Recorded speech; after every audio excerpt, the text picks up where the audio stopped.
The Switch 2 got announced recently, so I decided to make Mario Bros. Circuit from the trailer. Also, this is part 1 of the challenge. It would have been one video, but because of procrastination and school, it didn't end up happening. Well, let's get started, and I hope you enjoy the video. The most important and also the first step is making the road. Without it, you can't play the track at all. I decided to start making this part of the finish line first. Once I had that done, I made these 2 turns right here next. Then I continued the road heading towards the highway. So already I have to make a small prediction for how this track is going to play out. We can see right here that there are 2 boost panels on each side of the road. Even though we can't see both here, we can assume that there are 2 here as well. But I'll make that second boost panel later on. Next, I was making the parking lot for the Yoshi Burger restaurant. Quickly after, I made the other side of the road. Not even 3 minutes later, I added the boost panels to the road. Once again, I have to make a prediction, only this time it will change the entire track's layout. We can see right here that there are a total of 3 paths, but I'm debating whether we should add these 2 or exclude them. After a while of thinking, I decided to add them, at least for now. I took a small break, but when I came back, I finished up the split paths. Up next, I made the start sign. It definitely wasn't my best creation, but it is far better than this garbage I made. Then I made these arrow signs, but because I was lazy, I didn't make it accurate. Then I made some of the off-road surrounding the track, which didn't take very long. Then I decided to make this separate path along the start line, and added some of these walls. I then took on a big task of making whatever this tower is. It's very complex and has a good amount of detail. Despite of its weird shape, I was still able to make this in about 15 minutes. Then I made this off-road platform, which was very easy.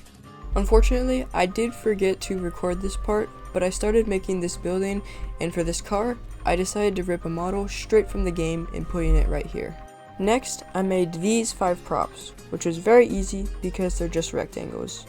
Whenever you are racing in Mario Kart 8, you always see this truck.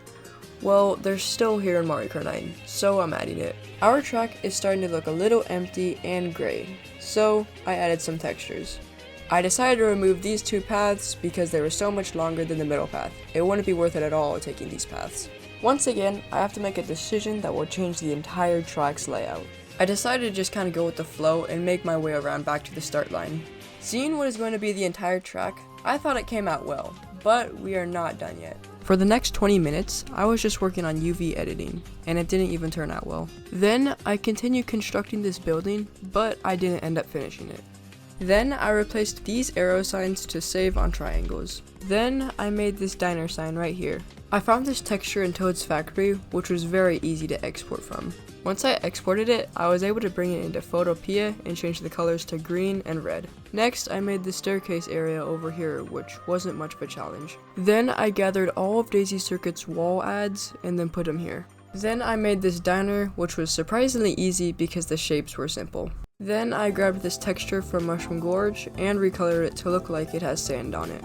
And I used this texture all throughout the course where I thought it belonged. I then made this simple texture saying Mario Bros. Circuit and made a crappy metal texture that was also used everywhere in the course. Then I made this Mario Kart logo, which took a very long time to get the UVs working. Very quickly, I got this arrow from the internet, and I changed it to yellow and put it in my course. Then I added this reddish wood texture to this building. Then I made this texture, which was probably my favorite part so far just because it was satisfying to add the glow. To continue this structure, I put my crappy metal texture all around it, which added much needed detail. I also added the green texture for these pipes. Next up was something really simple, which was just the finish line texture.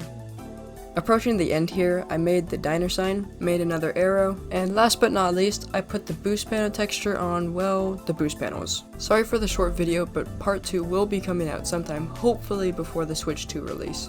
Thanks for watching, and I'll see you guys later.